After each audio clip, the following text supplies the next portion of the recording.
If you want peace, then you have to be willing to make the changes that you will need to make to get it. Hey everyone, this is Joyce Meyer's Talk It Out podcast, where Joyce teaches the Word of God in her practical, no-nonsense way, and my friends and I talk through the real stuff of living it and hold nothing back. I'm Ginger Stocky with Jay Williams and Aaron Cluley, three friends who are all in very different stages of life, but we know the importance of having honest, loving women around us. And when we need a little extra help, we call up Miss Joyce and we just ask her. So sometimes you just need to talk about life with your girlfriends. Consider yourself one of us now, and let's talk it out together. Let's do it. Let's talk, ladies. We have so much to talk about because So we started this journey of changing some habits, of taking bad habits and replacing them with good habits last week. We're actually utilizing Joyce's Make One, Break One challenge information, which is great. You can find it online at breakonebreak1.com, makeonebreak1.com. And it's completely free to sign up, and it's a weekly email that walks you through this. So let's remind people, I guess, of the habits that we were changing. Who wants to go first? I'm going to let Aaron go first. You tend to volunteer me quite a bit, Jay. Because here's the thing. Because I did volunteer you last time, but you really were just like, almost like, I really don't have a lot of habits, but I know. What she said was, I'm super disciplined. Yeah, she did say she was super disciplined. But she is. There's nothing wrong with that. It just made us feel like terrible people. I felt awful. Because I don't have wrong things in my life. No, none. Except then we talked to Joyce, and now I realize I have many things to work on. Right, It's put got the very phone long. down. Yes. So last week I worked on putting my phone down when I'm home with my family to be more present with them, to focus on them and not on emails coming in or what's happening in the whole world of social media, which is so important. That's a big one for all of us. It's a big one. Yeah, it's hard. And I hate to admit how difficult it was. Was it? But yes, but because it's a habit. Yeah. So you see your phone sitting there. So I would go to pick it up, and then I would hear the Lord and Joyce in my head. It took them both to say Reinforcements. Yeah. But it was I had to be very intentional about it. But it was so cool because not that I interacted differently with my kids, but I was more present, focusing on what they were doing and what they were saying. So we got to have some really cool conversations this week, and they were asking questions that I got to be more present for. And I mean, we would have probably talked about it even if my phone wasn't out, but I don't know. I was in the right mind. But Erin's a working mom with a husband and two busy preschoolers. They're so cute, guys. They're lovely. They're the cutest little kids They are. ever. They really are. They keep you hopping. They keep you hopping. But you still have a phone in one hand, which is impressive. Yeah, right? I mean, that's a talent. It's multitasking. Yeah, I'm a really good multitasker. And we can all do it. But we know for sure that what Aaron said is true because in the group text that we were bombarding her with every evening. We couldn't help it. I love you guys. It was terrible. And I forgot She waited, though. She didn't answer She us. didn't. And she's just like, Until guys, later. you guys know what time it is. And part of me didn't answer because I knew you knew what I was doing. It was a bad habit. test. But I needed your help with my habits. So how'd yours go, Jay? Isn't that selfish? I'm like, I know you got your habit, and I know you're probably breaking it. Help me with mine. Break yourself. Break yours to help me with mine. It's called accountability. So how'd that go? How'd that go, Jay? It didn't go as well as I would have liked it to go. My habit to break was to eat. Well, I don't eat enough. I typically get so busy with life, get so busy with work, with family. I'm married and I have a daughter that's 15 and I have jobs. It seems like I have lots of jobs. Multiple Our jobs. busy lady. Yeah. And Jay's just singing all over the place. Singing all over the place, you know. I love to do what I do, but because I do so much, I oftentimes don't prioritize eating much. Yeah. And I remember in college, I used to be so disciplined with that. Like I was the same. I was a lot like our friend Megan. I was a person that I had a turkey sandwich every lunch with pretzels and an orange. My friends thought that I was so crazy, but I was so disciplined with that. But that was before I got married. That was before I had a kid. Thanks, Jane. Life Yeah, got that in was the way. before I got had a job. And so somewhere down the line, I stopped prioritizing my health and stopped prioritizing, eating enough. That busyness, work was more important. Like getting things done. Yeah. Me, checking things off my checklist was more important. So that was my habit that I needed to at least attempt, okay? Yeah. Attempt to break, because I didn't break it yet. I ain't free yet, y'all. So we hear from Jay, and she says, "Hey, I ate a donut and I feel really sick." And so I'm texting them What this kind of stuff. donut was this? You didn't do it right, Jay. You didn't do it It's right. like, I don't know what, seriously, I think my body was almost not rejecting food. It was just not used to eating so much that Sure. I was just getting sick. It's like, ugh. I wasn't eating tons, even though I did go to a wedding, and it was the most, I don't know, I felt like I was on a scene of Beauty and the Beast, where they're like, be our guest, be our guest. I mean, it was to go to that wedding. Oh my Yeah. goodness. It was so much food. And I was like, well, Lord, you really set me up, huh? But I was just trying, and I was like, I can't eat anymore. But that was one day I did eat a lot. But I did, and I know we'll probably talk about it later, but it was a hard habit to break, to not get, I'm like, oh my gosh, it's late and I haven't eaten anything. So yeah, that was my habit. That's good. So I'm working on the sugar habit, because it's kind of a newly developed thing that I know that I've done as a stress release, which is such not a good thing.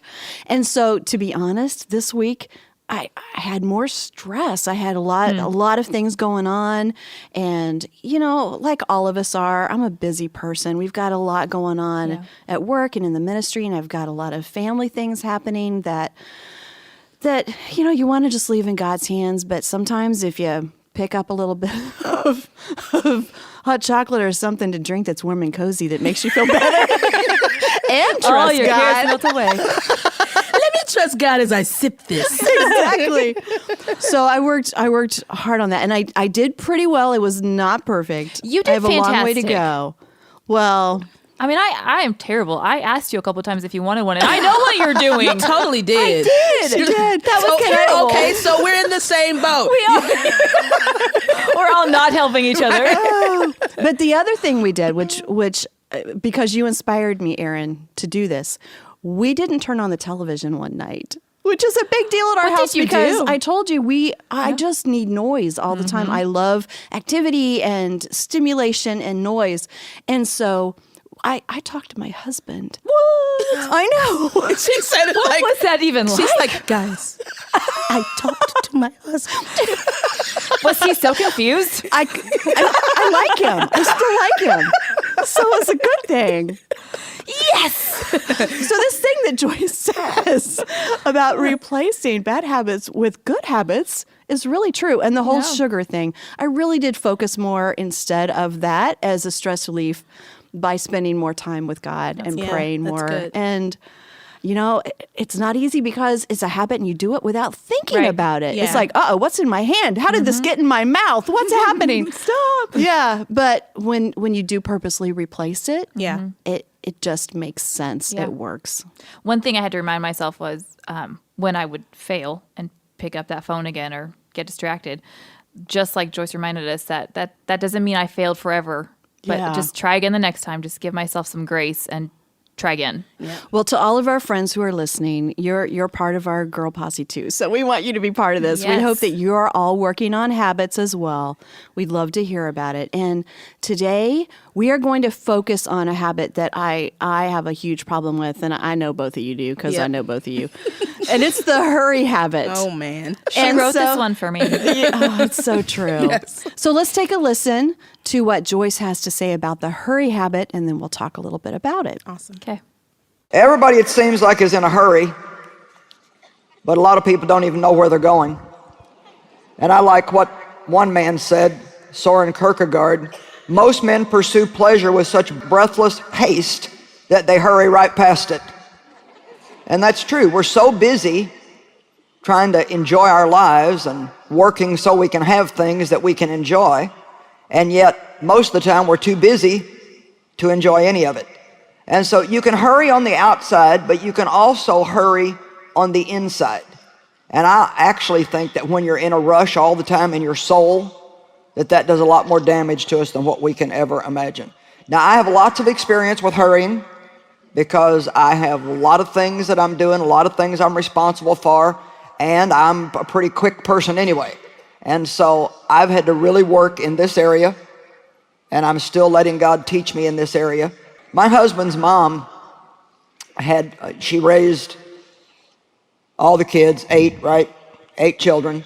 And Dave's dad died when he was 16, so they still had lots of young kids at home. And they didn't have much money, and she cleaned homes for people, and she was just very, very busy. And so she just hurried all the time, Well, after all of her kids were gone, and she was up in her 70s, and she was living with one of her other kids, I was over there one day, and she was making me some coffee, and I noticed that she was just running from thing to thing to thing in the kitchen.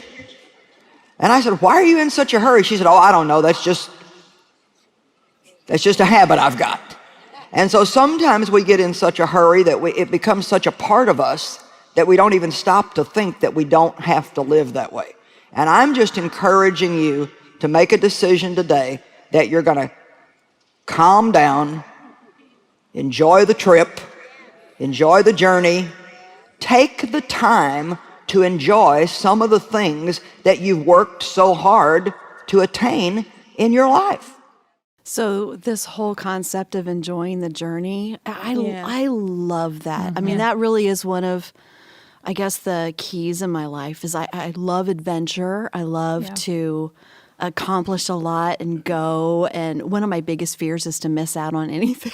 Yeah. I mean, I think that says something about all of our personalities. You know, I think that we all want to accomplish a lot, which keeps us busy, but we want to have fun at the same time. Right. Yeah. So, but that whole thing about making a decision to, even when your life is hurried, you don't have to be hurried on the inside. Yeah. Yeah. And sometimes it works better than others, but without making that decision, it doesn't work at all. That's really good. That's the one thing that stood out to me is that sometimes we are just busy. I have 2 little kids and a husband, and I'm working.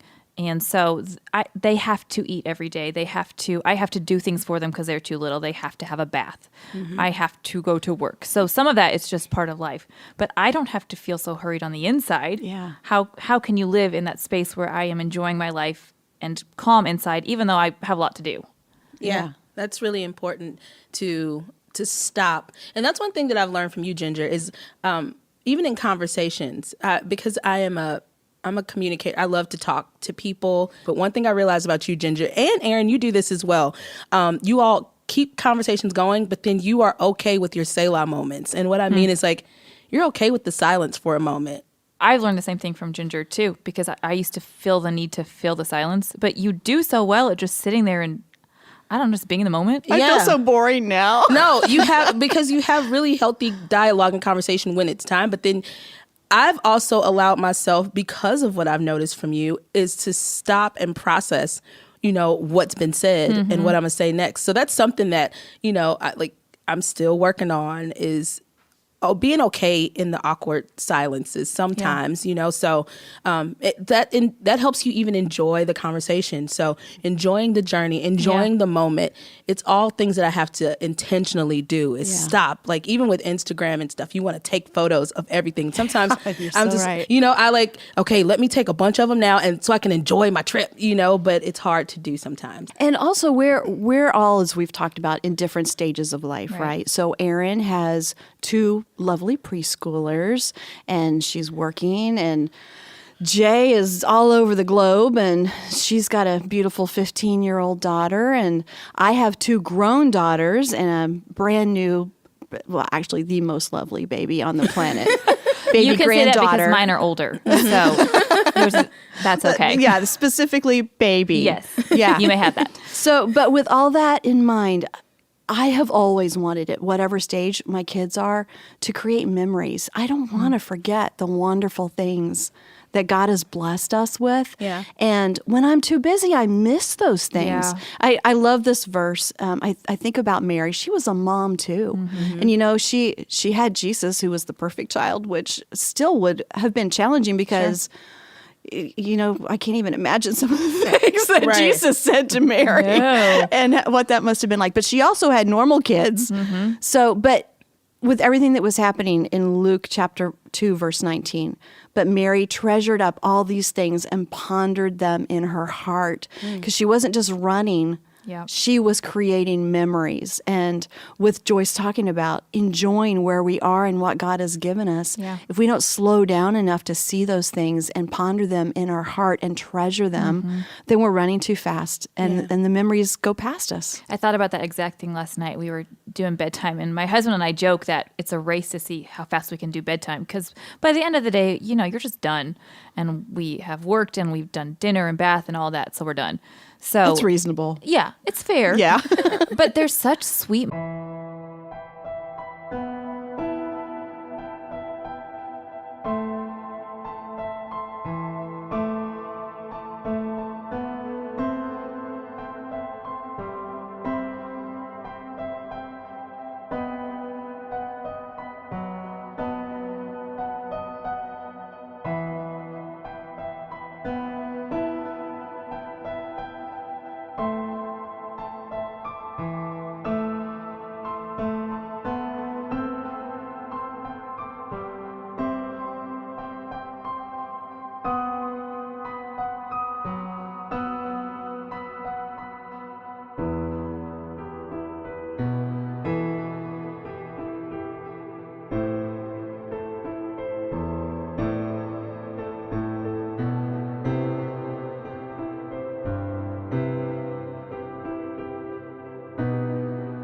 moments that happen at bedtime, and they're in their jammies and they're just being precious and they're sweet and they want to read more stories and they're laughing and they want more songs, and I'm like, for the love, go to sleep. But they're so precious, and those are the memories that I want to have, is praying with them before they go to bed. That's when Caden, my 4-year-old, wants to talk about God and is asking questions, and I don't want to rush that, because how else is he going to learn? And those are moments that I don't get to have back. Yeah. But I can't hurry that.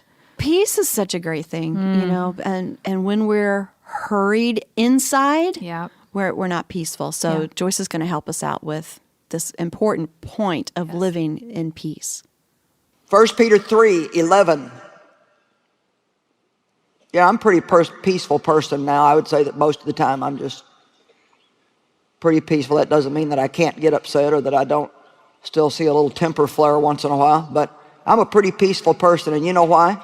Because about 15 years ago, I decided that if it was the last thing I ever did, I was going to learn how to live in peace.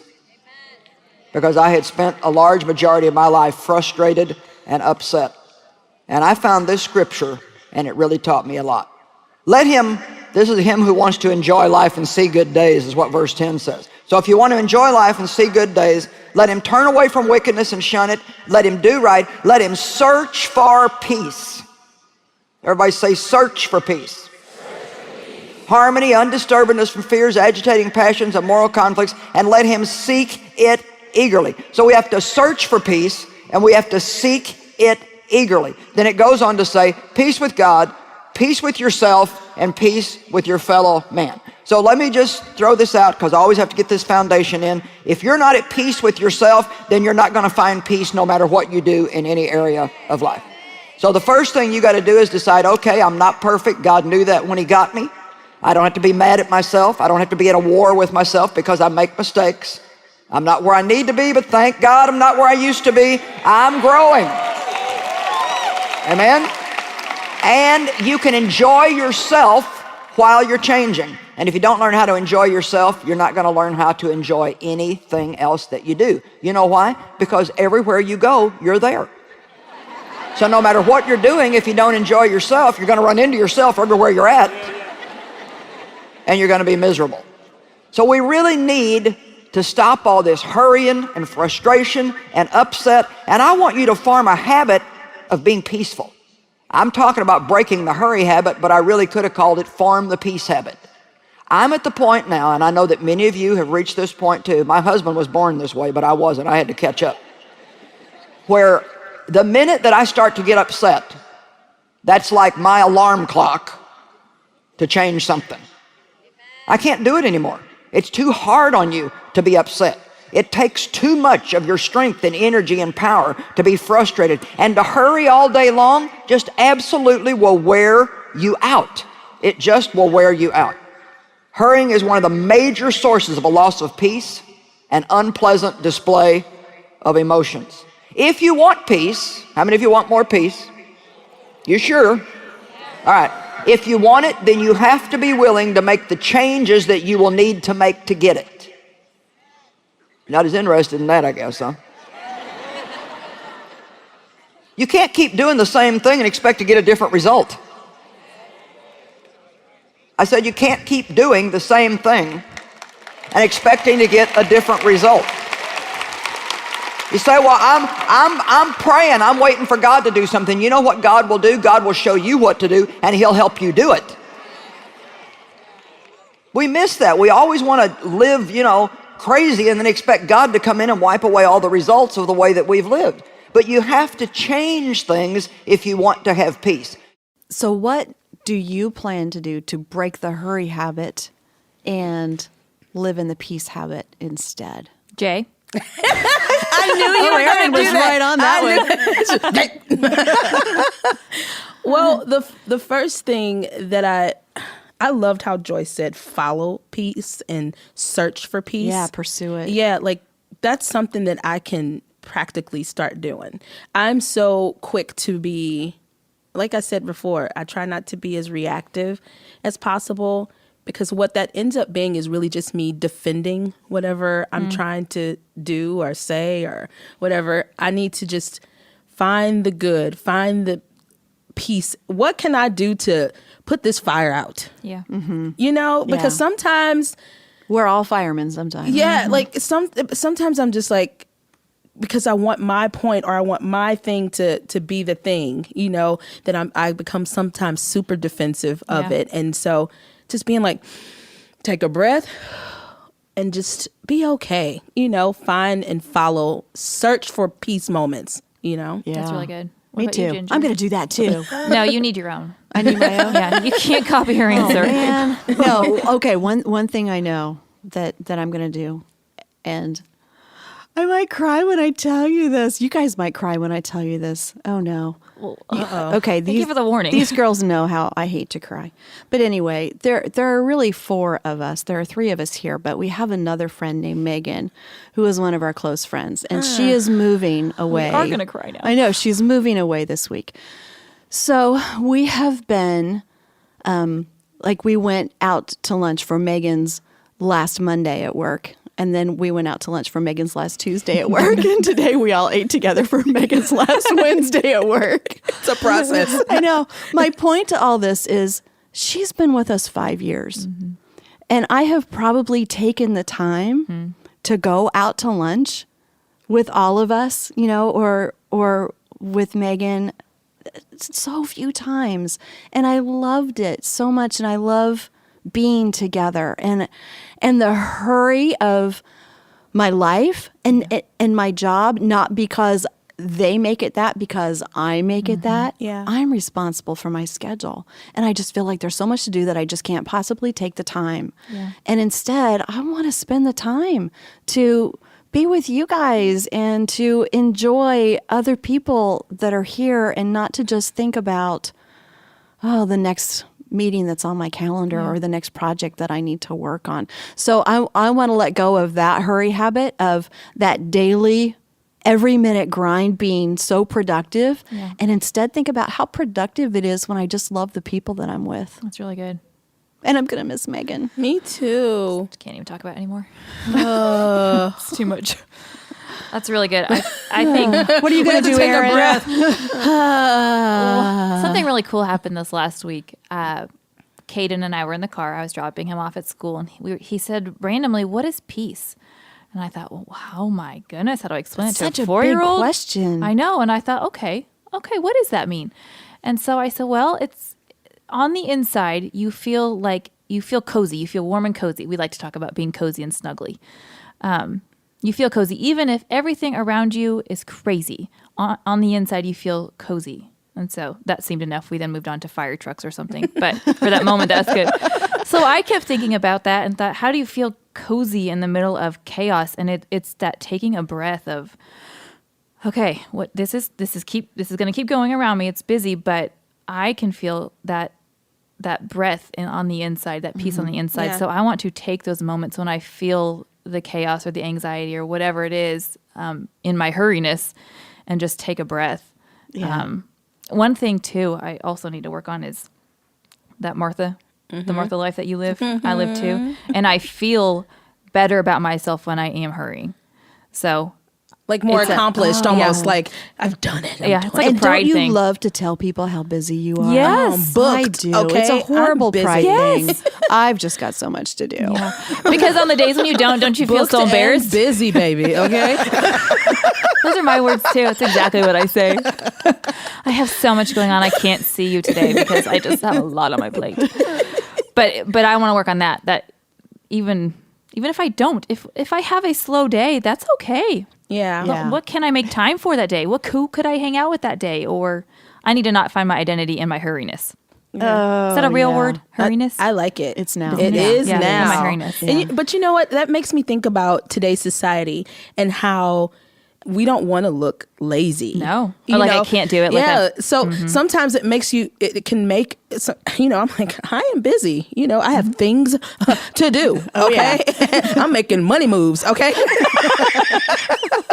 But, today's society can make you want to do the next big thing, Yeah. to even feel like I am a, 2019 woman. But we don't have to be like society, do No. we? I mean, that's the whole point. We're set apart. And it's Exactly. not easy. It's not natural. But if we pursue peace, I was on my way to work the other day, and I was sitting at a stoplight, and there was one car ahead of me, and the light changed, turned green. The car ahead of me was on their phone, so they didn't go. But the car behind me went when the light turned green. Wait. So, yeah, exactly. I'm in the middle. the math doesn't add up there. I got rear-ended is essentially what happened. The wow. car behind me went. I was not moving because the car ahead of me had not, and it was a crunchy thing. Wow. So, the first thing, of course, you think is, well, my day's ruined, and I've got to get there, and I have a lot to do. But beside that, I think of how many times I rear-end people, Yeah. literally, Yeah. run into them because I'm texting as I walk down the hallway. Fall down Because the stairs. Exactly. I have to do so many things at the same time that I accidentally run over people, Yeah. not even realizing because I'm trying to stay so busy, and I have to slow down, and I have to pay attention to that person in front of me, because if they're not moving or if they need help, Yeah. if I don't make time in my life to serve other people, then my life is pointless. Absolutely. Yeah, I think that's so good. And I think this conversation is super helpful because I'm sure some of our girlfriends that are listening have these same kind of issues. I've had a lot of friends ask me things like, how do you stop having anxiety? Like, how do you stop? Yeah. Like, I don't know the practical steps. I remember Yeah. when I struggled with like even anxiety, it was just kind of like a hard moment for me to be like, I don't want to feel anxiety. But then you have to stop, slow down, assess what you're doing. Yeah. And just what you said, Erin, take that breath. Sometimes it takes that physical breath just to say, Yeah. it ain't that serious, girl. Have a little pep talk with yourself and just say like, it's not that serious. Whatever needs to get done, God will get it done. Like God is in control. And so I think that practical, just taking a breath, looking at things, assessing, but then giving it to the Lord, doing your part, but giving it to the Lord. I think it's so helpful for me, and I'm sure it's helpful for other people. So a really great way to kind of top all this off, a good conclusion and really, really helpful practical thing for anyone listening right now is to go to our webpage, joycemeyer.org/podcast. And there are 12 steps there from Joyce that walk you through a great process to make a bad habit go away and replace it with a good habit. Yes. So it's really practical, really helpful stuff. And it's encouraging too. So Definitely. Yeah. get there and get that. It'll help a lot. Yep. Super helpful for people like me that really want that practical step-by-step, Just help. tell me what to do. Just tell me and I'll do it. Thank you. Print it and put it on my mirror. Yeah, I mean that's Turn it on great. myself. idea. Yeah, Yeah. if you can copy and paste it or type it out on your own, like just so it can stick in your head, and Yeah. Yeah. you can actually go through the steps. It's really helpful. So it'd be helpful for you to check that out. And I'll tell you about a couple of the points real quick. One is accountability. Get people around you to help you. Check. We got that right here. And one is don't give up. Yeah, Don't never give give up. up. Yeah, that's super helpful to know. So yeah, check it out, ladies. So don't give up on fixing these habits. No. We've got some help for you. There is a free online Bible study called Make One, Break One that will give you weekly encouraging emails to walk through this. So go to makeonebreak1.com. Sign up for it absolutely free and just see what happens in your life. Let us know. We'd love to hear that you guys are doing great. And next time, please join us because this, okay, girls, you guys know this is a big one for me. We're going to talk about the mouth. I didn't want to say anything, but I know. since you volunteered that information, Everyone's thinking it. Yeah. Like the things that we should not say, the things that we should say. How fun. I think I might cry next week. Bring the tissues. So that's what we'll be working on. Please join us and we'll all work on it together. We'll let God take the wheel and take the wheel of our mouth and try to make it a little bit better. Tape our mouth. Might be the best option. So join us next week for a very quiet podcast. We will say nothing. All right. See you all next time. See you later. Bye.